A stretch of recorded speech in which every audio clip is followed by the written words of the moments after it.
Totoo nga bang mabagal ang oras sa Elbaf? Bali ito na nga yung part 2 ng topic natin patungkol sa pagkakaroon ng time dilation sa Elbaf o simply yung theory na mabagal daw ang oras sa Elbaf. Sa mga hindi pa nga nakakapanood ng part 1 ng topic na to ay suggest na panoorin nyo muna ito. Ilalagay ko na nga lang yung link sa comment section sa ibaba. Anyway, umpisahan na nga natin itong part 2. In chapter 116 nga sa Little Garden Arc nalaman natin mula kay Dory na yung buhay daw ng mga giants 3 times na mas mahaba kesa sa mga normal na tao. Meaning kung kayang mabuhay ng normal na tao ng up to 100 years old, itong mga giants naman daw kaya hanggang 300 years old. Sa recent chapter nga ng Elbaf Arc mas in-emphasize itong example na to. As stated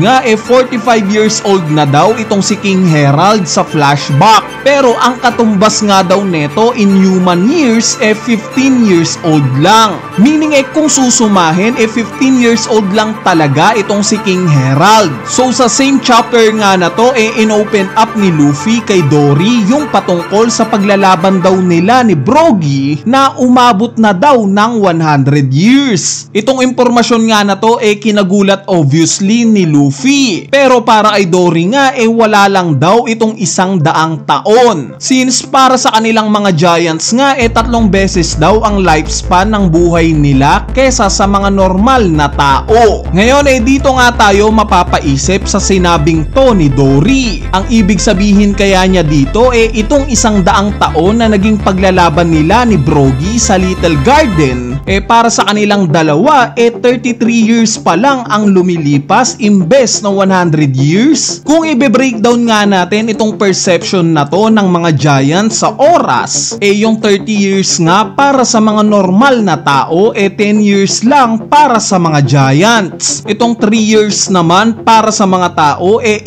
taon lang para sa mga giants. At itong 3 araw para sa mga tao 1 araw lang base sa perception ng mga giants. Marahil totoo nga itong perception na to ng mga giants sa oras. Dahil in chapter 1132 nga may ibinigay na clue si Oda patungkol sa topic na to. Kung matatandaan nyo nung time na bumalik na itong sila Brogy at Dory sa Elbaf, bigla nga silang namataan ni Colon at tinanong ang mga ito kung iinom daw ba sila sa bar. Nung kinumpirma nga ni Brogy na hindi raw sila iinom agad nga itong binalita ni Colon kay Mato, which is yung bar owner. Sinabi nga neto na ayos lang daw since may bisita nga daw sila Brogy. Dahil kung iinom nga daw ang mga yon panigurado daw na aabutin sila ng 3 araw kakainom. So sa statement nga na to mukhang pinapamukha sa atin ni Oda na yung 1 araw para sa mga tao na pag-iinom base sa kasiyahan 3 araw ang equivalent para sa mga giants. Isang example pa nga itong pangyayari in chapter 1136 kung saan nung marinig ni Luffy yung patungkol kay Shanks tinanong nga niya itong mga giants kung totoo bang pumunta dito sa Elbaf si Shanks, which ang sagot nga ng isang giant oo. In fact nandito nga daw si Shanks kani-kanina lang. So alam naman nating lahat na itong sinagot ng giant na to walang katotohanan. Dahil si Shanks nga nakita nating inatake si Eustace Kid at umalis na kaagad sa Elbaf. Kung yung tinutukoy nga ng giant na to si Shamrock, since magkamukha naman sila ni Shanks malabo rin itong posibilidad na to. Dahil simula nga sa lokasyon ni Loki alam naman nating dumiretso na sila ni Ganku sa itaas na parte netong Sunworld gamit yung Devil Fruit powers ni Ganku. Meaning marahil na si Shanks nga talaga yung tinutukoy ng giant na to kay Luffy. Pero dahil nga sa iba ang perception ng oras ng mga giants gaya ng nabanggit ko kanina na yung 1 oras para sa mga tao 3 oras na base sa point of view ng mga giants, malamang na itong tinutukoy niyang kani-kanina lang na nakita niya si Shanks pwedeng ito nga yung moment bago atakihin ni Shanks itong si Eustace Kid, which is alam naman nating sobrang kanina pa.